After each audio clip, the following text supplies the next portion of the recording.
Okay, so to our work today, back to metaphysical notes, and we are in lesson 6.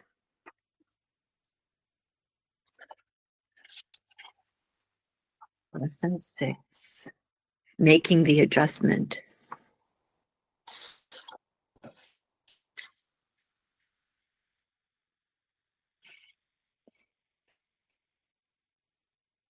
We believe that our treatment or our affirmation or our denial was the God that made everything all right. And that isn't the God at all. I am.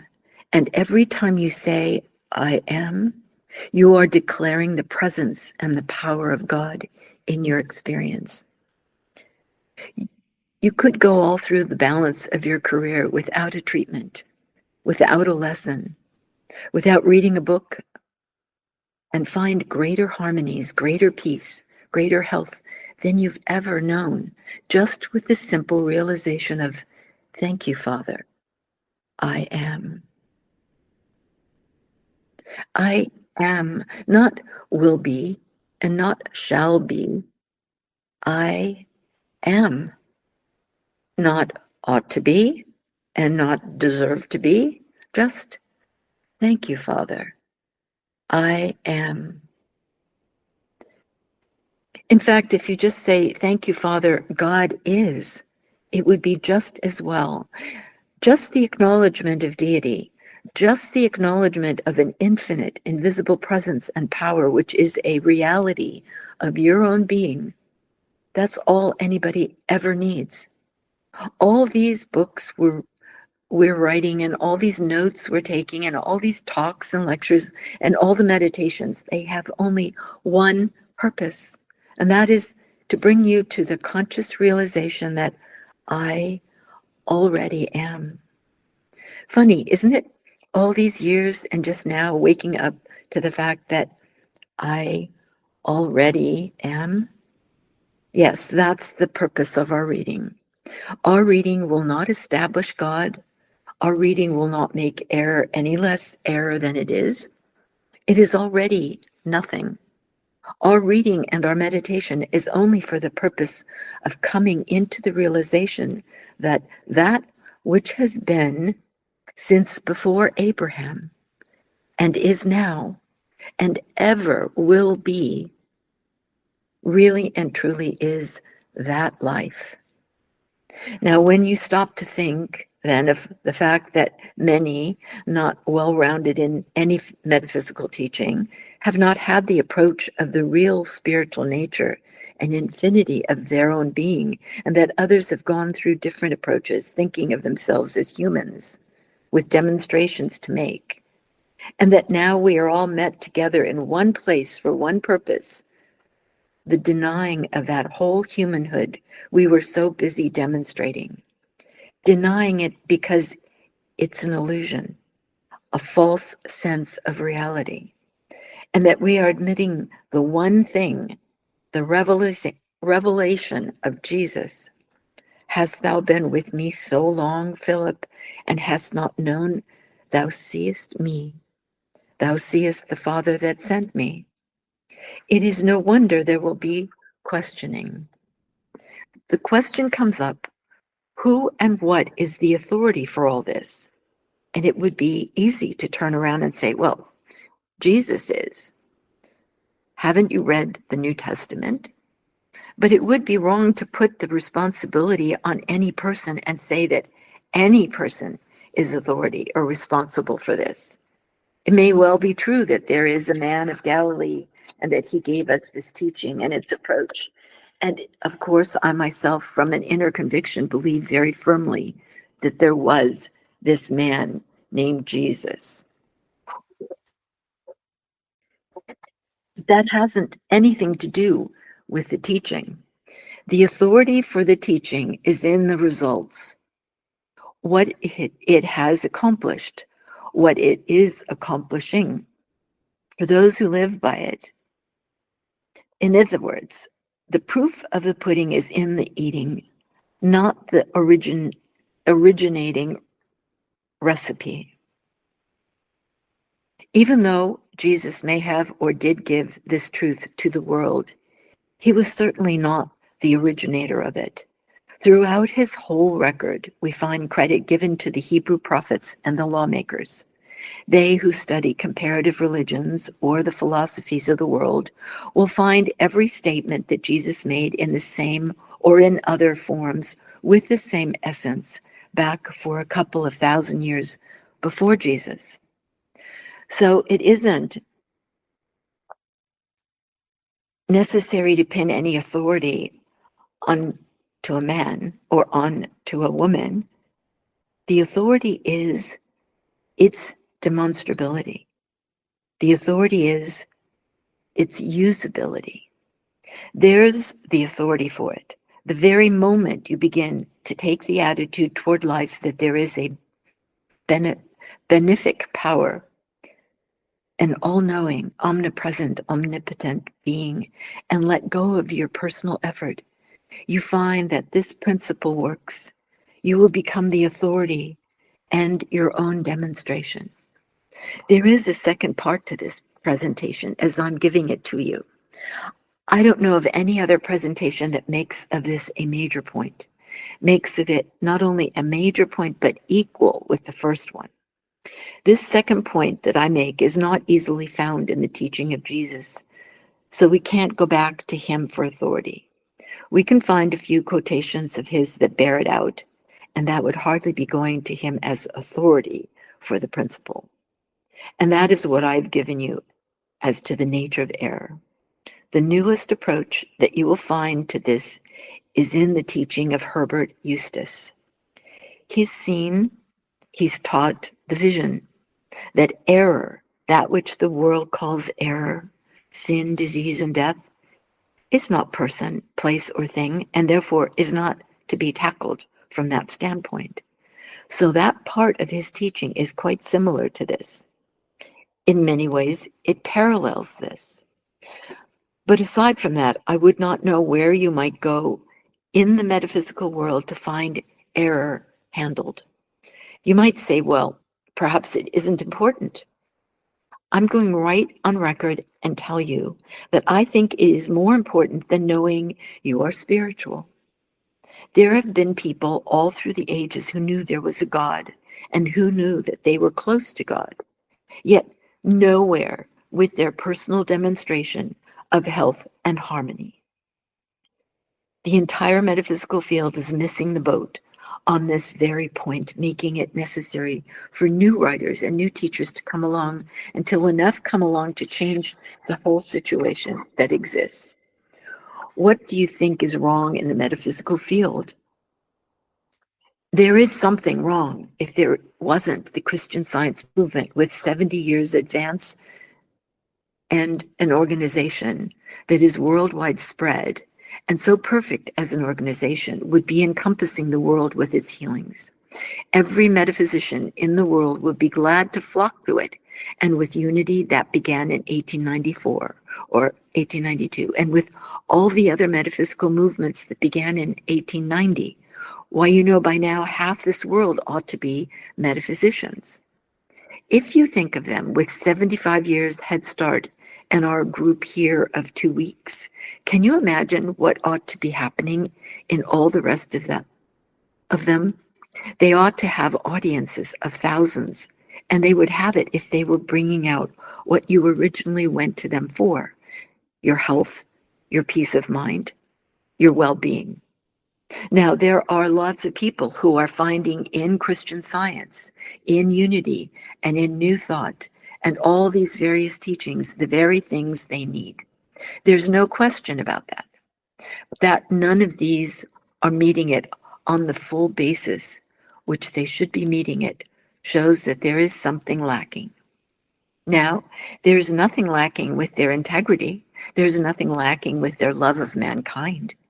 Anybody in this work at all has got to love mankind and love them lots to be in it. The real workers in the Christian Science field, the real workers in the unity field, the real workers in the New Thought field are the finest people in the world and the most sincere. They are.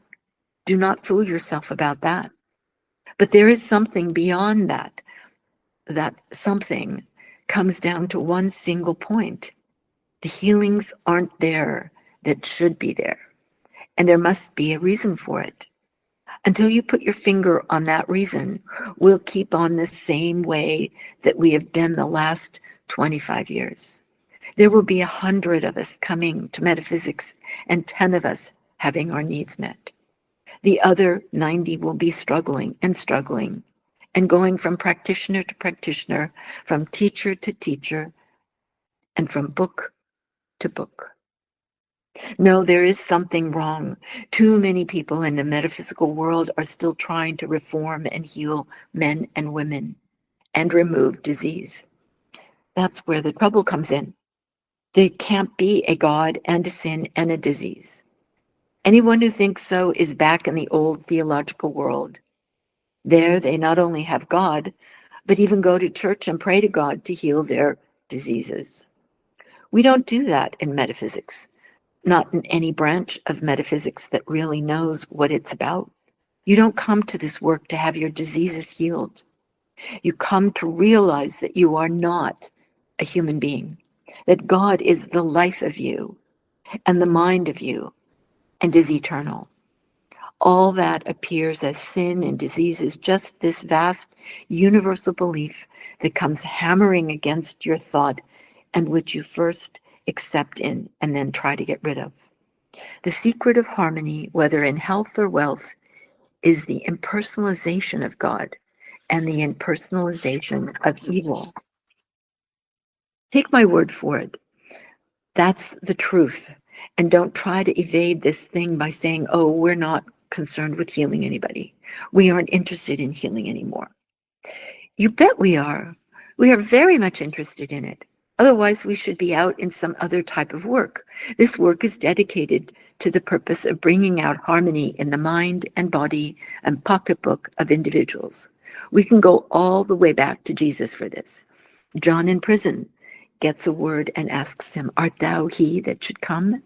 Are you this Christ? Are you this one we've been expecting? Jesus did not say, yes, I am. And he didn't show him his certificate from the school of rabbis either. But he did say, go and show John what things you've seen. The sick are healed, the dead are raised, and to the poor the gospel is preached.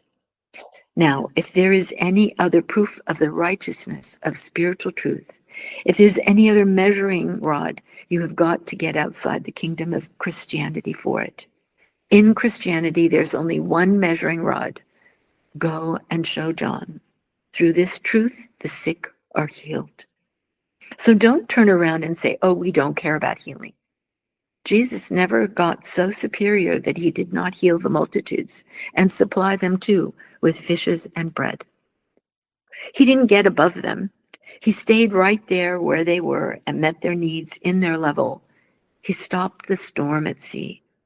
As I said, it does not make any difference whether a man named Jesus did and a power of Christ did, because we've seen it operate in these modern days. We've seen this Christ actually stop storms at sea and for airplanes up in the air, stop fogs out in buses. Seen it too many times to doubt that the Christ meets your problem right where you are. It does it not by taking thought for your life, but because it is the divine comforter, the infinite presence within your own consciousness. In approaching this healing work, you must make the acknowledgement to yourself that while healing isn't the end and object, which is to bring people to spiritual living, the proof that this is the way to spiritual living is in the healing that it brings in lives. The end and object we know and accept, but don't shirk the healings. Every time you're called upon for healing, do all that your highest sense can bring out to bring it about. This has nothing to do with whether a person is deserving of the healing or not. It hasn't anything to do with whether you like the person, whether you don't. whether he's living a life you like or don't like. If he comes to you for healing, you do the utmost you can. Use the highest understanding you have to bring it about.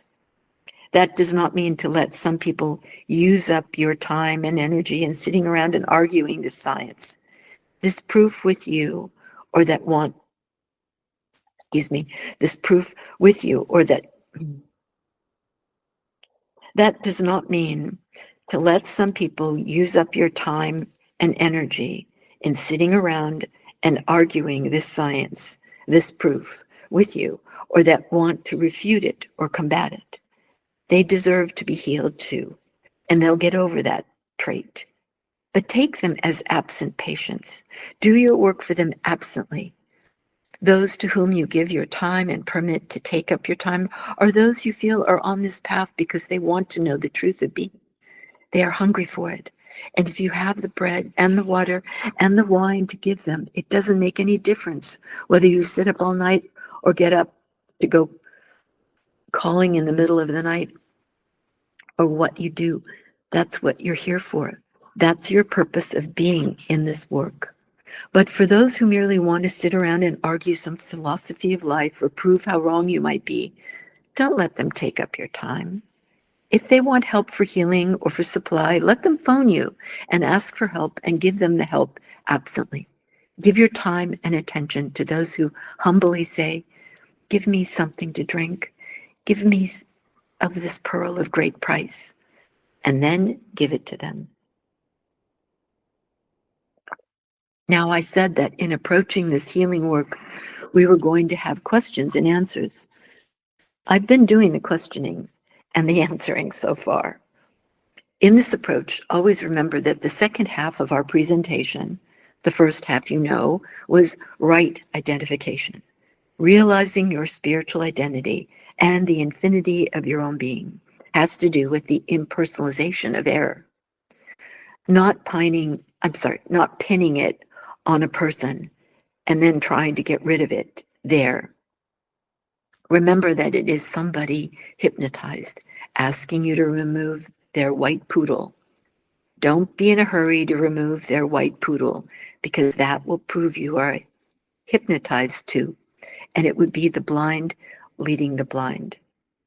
The way you can help is by keeping yourself unhypnotized and realizing, "Thank you, Father, that I know there is no poodle there to be removed, and the Father within me doeth the work." An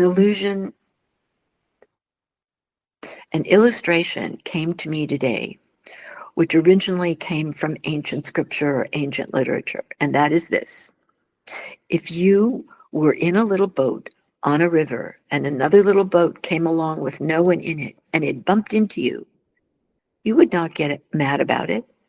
You would realize that an accident had happened and you would do something about adjusting it.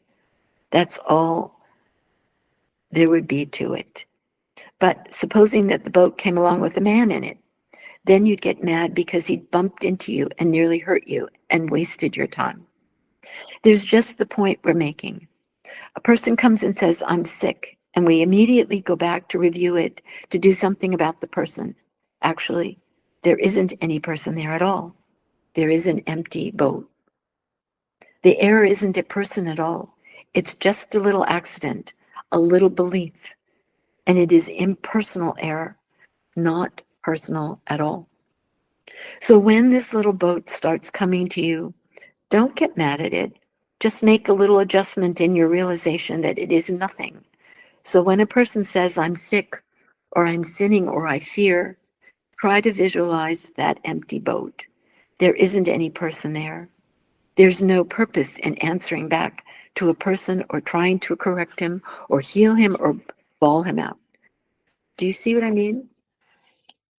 Do not get hypnotized with the appearance of a white poodle.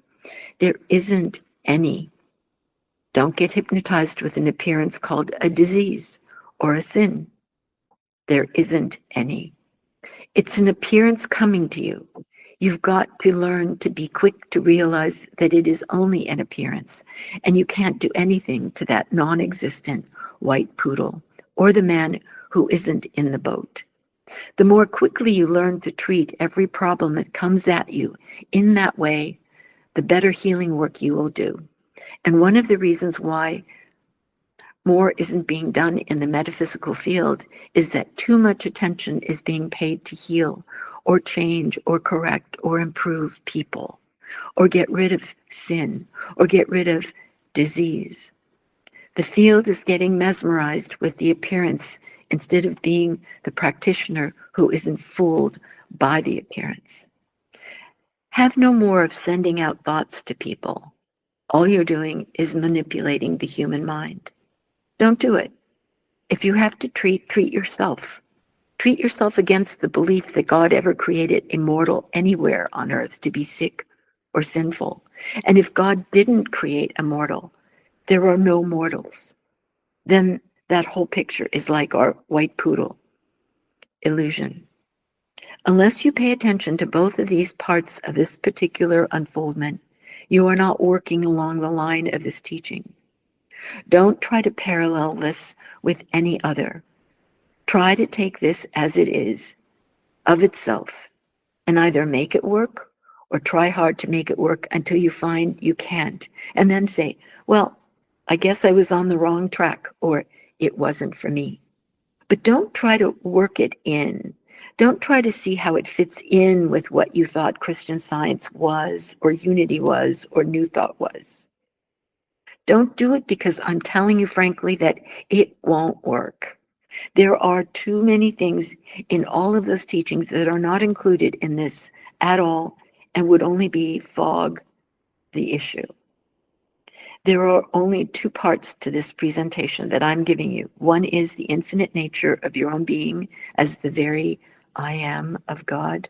The other part is the absolute nothingness of sin, disease, and death, and your ability to impersonalize them and say they don't exist as persons, conditions, or places. It's only illusion or suggestion. In proportion as you learn only those two simple little things, you will find it will work for you. All the rest, so far as this presentation is concerned, is left out. Now, we take full responsibility in this work when calls come for help. We don't assume that the patient isn't doing something that he should be doing, or isn't grateful, or isn't sincere. We do our best. Let us be grateful. Let us be sincere, and not worry about the patient. If he is not, he's going to pay his own penalty in whatever way it is. He may get the healing, in spite of all of his wrongdoing or wrong thinking, according to our standards. So let us not be critical of him. Let us assume the responsibility. And if we don't make this the grade, if we don't heal all of our cases, then just let's be frank enough to acknowledge, well, I guess I didn't rise high enough. That's all. If I had risen higher in consciousness, it would have been met. Now, I can tell you after 18 years that this is true. There isn't a single case in the world that can't be met. If the other practitioner didn't meet it, it came to me. If I didn't meet it, and if it went to even enough other practitioners, sooner or later, it found one that met it. There's no excuse for lost cases. The only thing is you and I can't meet every case that comes to us. Some of them demand a little more in some respects than we happen to have at the moment. That doesn't mean it is incurable or that it can't be met. It means that one hasn't risen high enough in a particular case to meet that particular case. It doesn't mean that you and I won't meet another or a worse one tomorrow. It does mean we didn't rise high enough to meet that one. Be willing then, if you don't meet it, for the patient to go on and find someone else. That someone will be found who will meet it for him. So don't please ever believe that there is such a thing as a case that can't be met. And don't accept any fears about those cases that come to you. If you can see the rightness of those 2 points, I and the Father are one, all that the Father hath is mine. I include all of the qualities, all the activities of the Godhead. I am the embodiment of all that the Father is. And not because I deserve it. No, it's mine by grace. It is the gift of God to God's own creation. As a matter of fact, it is cheering to know that even God can't take it away from you. God's all power, but not that powerful. He can't take your God. He can't take your good away from you, because he would be taking it away from his own self. We are not two. We are one. If I were to be deprived of a single bit of good on earth, God would be depriving himself. That is manifestly impossible. I and the Father are one. All that the Father hath is mine, and it isn't by virtue of any humanness. Excuse me. It isn't by virtue of any human goodness. It is by divine right. Ye are joint heirs with Christ in God to all the heavenly riches. Son, all that I have is thine. Lo, I am with you always until the end of the world. The flames will not kindle upon you. The waters will not drown you. Those are all divine promises. To whom? To you, to me. And it didn't say a single word about there being any price for it. It doesn't say anything about having to sacrifice or take communion or do anything else in the world. It's already ours, just by virtue of divine grace. Being a good human will not bring us these spiritual blessings. The realization of spiritual blessing will make of us good humans. That is the mystery of godliness. But all the human good you can do in the world won't earn you one single bit of God's grace. But God's grace will make of you the finest kind of human in the world. So try, please, in the remaining week that we are together, not to see this in connection with your past experiences. One of the greatest difficulties that we have in this work is the clearing out of our previous beliefs about metaphysical practice and metaphysical truths. One of the greatest problems that we have is to see that many of our former practices and beliefs were founded on superstition, on personal loyalty, on personal conviction, rather than on the divine truth of being. Now, let's begin those questions. Questions and answers. Question: is there any way of judging when to take a case or have a person go to someone else? Answer: from the very moment that you take hold of a case, something begins to happen. Within 24 hours, you know, and the patient knows whether he feels something at work. If he doesn't and he has any urge at all, let him go. Or if you yourself can see that within a day or 2 or 3, there is a sign he would like to make a change, then encourage it. The wisest thing in the world is never to believe that a patient belongs to you. In other words, that you have a patient. No patient is mine beyond the call that he just this minute made. 5 minutes later, he's free to go to anybody else he wants with no feelings on my part. I don't believe that there is such a thing as a personal relationship between practitioner and patient. Person who may be a patient this minute and ask for help doesn't even have to come back and explain tomorrow that he wants another practitioner.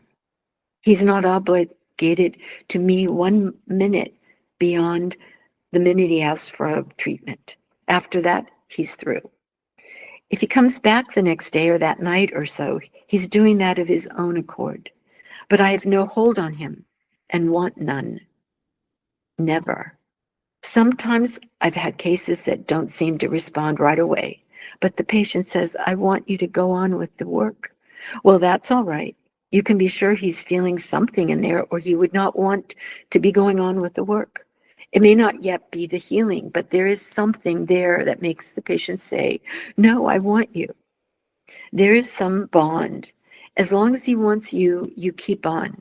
But at the first sign that you are not registering, that you are not getting there, and he's realizing it, let him know he's released and free, and that he's not to feel any attachment or anything else in the way of having to keep on with you. In this work, it's all by feel, nothing else. Question: how far do you go with patients if they want materia medica help or want to resort to medicine? Answer: that is a question that almost has to be answered by the case at the time. For instance, my background being what it is, I naturally have no belief that we should mix medicine and metaphysics. On the other hand, it's apparent that we are not meeting every situation. For instance, just see how many of us are wearing glasses, which is a resort to materia medica. The only reason we are doing this is to suffer it to be so now. It is probably better to wear glasses than it is to be going around half blind until we make the demonstration. Even though we are wearing the glasses, we should not be satisfied to rest back in that. We should always be continuing to get ourselves free. In the same way, there are people who, in their initial stages of coming to metaphysics out of materia medica, may be depending on digitalis or something like that. According to materia medica, is keeping them alive. Or they may be taking sleeping powders, something of that kind. If they are youngsters in the work, my angle is not to bother them at all, but to do my work and to free them from it. But if I don't free them quickly and I see they are going to keep clinging and clinging and clinging, then I let them go. Because I will not accept the fact that they can cooperate with materia medica, and I will not go on with such a case. Now, if a person comes along who, according to medical belief, has a cancer and is getting worse, or something of that kind, and something that means surgery or death, or where there may be a broken bone and they want it set, to my mind, it is far better to resort to their surgery and get it over with and get back on the path than to let themselves just die out saying, I'd rather die than have surgery. Every time you go back to materia medica, you're failing in your demonstration. Just as I said before, when I don't meet a case, I'm frank to acknowledge that I did not, in that particular case, rise high enough. No alibis about it. Jesus would have met it. That proves that anyone with the fullness of the Christ mind would have met it. Therefore, with me, it's just a question of admitting, well, I didn't rise high enough. I'm going to keep on in this work and try to do better next time. So if anyone comes along and the fear is so great that he wants surgery, or as often happens, he or she may not want it, but has a wife or husband or mother or son or daughter who says, no, we're not going to let you take this risk. You've got to have medicine. Then stand by with them. They need your help more than ever. If someone that you know in this work has made a failure of it and has to go to the hospital, stand by them. Your metaphysical work may pull them through where the hospital or the surgery won't. Do you see what I mean? Never let go of a person. Always remember this. Again, Jesus is my authority. Do unto others as you would have others do unto you. If you yourself got to the point where you just couldn't make the grade and felt you had to go to the hospital, would you really and truly want your practitioner to say, I won't give you any help? Of course you wouldn't. Well, suppose someone we know falls from grace and steals something and gets arrested. What are you going to do? Say, ho, ho, I'll have nothing to do with you. No, that's the time he needs you more than ever. Jesus said, when I was in prison, you comforted me. When I was sick, you came to me. That is when they need it the most, when they are in the deepest trouble. The only line I draw is where people come absolutely chronic materia medica. Then I just can't do it. If people are chronically taking sleeping powders and chronically taking cathartics and all this business, I just don't want it. They are not on this path. They are seeking only the loaves and fishes. Remember again, they came over to Jesus. He had just fed them with the bread and the fishes, and they came across the next day looking again. He said, what are you looking for? Not the truth. You saw the miracle of the loaves and fishes, and you want some more of that. We are not here to cater to helping out people who want to try a little of both, who want the easy way. But those who are beginning, stand by and have patience with them until the demonstration comes of their freedom from those things. Or if any of us get into a jam like that, stick to us. After all, it isn't a crime or a horrible failure to fall down on one of these demonstrations. It's just one of those things that happen. What we're here to do is start over again. Lots of us get left back in a grade and have to repeat this work. That's what happens right here. We go along and think we're making marvelous demonstrations, getting to the top as metaphysicians. Then all of a sudden something comes along and there are our clay feet. Right then is when we need our metaphysical friends the most. So that's my attitude. Don't cater to the medical thought and don't string along with people who are trying to benefit continuously by both. But on the other hand, don't throw anyone out because he's failing in a demonstration. Rather stand by and help him get back on his path. In other words, love is the principle of this work. If God is mind, why is his activity not mental? Well, the question really is God mind? Consciousness. If you take consciousness, you are not taking a mental activity. The mental activity is a reasoning activity and the thinking activity. Consciousness does not reason or think. It just becomes aware of. For instance, if I see you there, I'm not thinking and I'm not reasoning. I am aware that you are there. That's all. Now, 2 times 2 are 4. God, infinite consciousness, even what we call divine mind, doesn't think that, and it doesn't have a mental process for arriving at it. It is just a state of is. 2 times 2 are 4.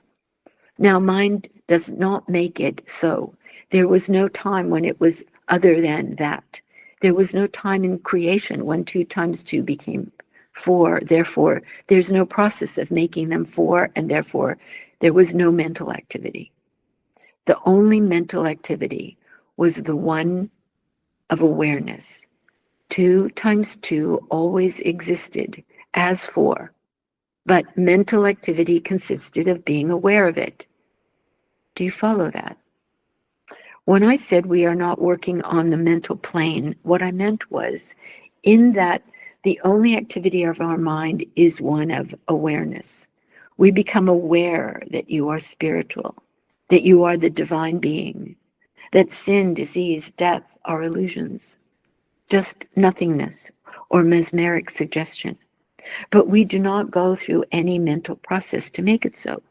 We don't indulge in any kind of mental process with the idea of making a sick man well, or a poor man rich, or an unemployed man employed. If we have any process, it's only the process of awareness. It is only the process of becoming aware of that which already divinely is. And I might add, it isn't a humanly mental process. You can't look at a sick person and mentally say, you are well. That's hypocrisy and ignorance and is really a lie. It is only with your inner spiritual discernment that you can look through the human appearance and see the divinely real which underlies that appearance. So it isn't even a humanly mental process to become aware of perfection. Our work is becoming aware of perfection, but you can't do it humanly with your human mind, because nothing that your human mind will ever know will be perfect, not even humanly perfect. It is only when the human mind isn't working, when in the very stillness of your innermost being, when your soul senses are aroused, and when your spiritual awareness is aroused, that you can behold the perfect man.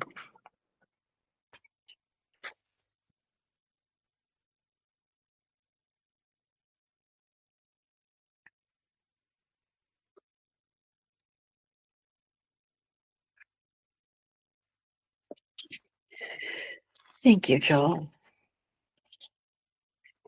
And so now, let us behold that perfect man in us, the I.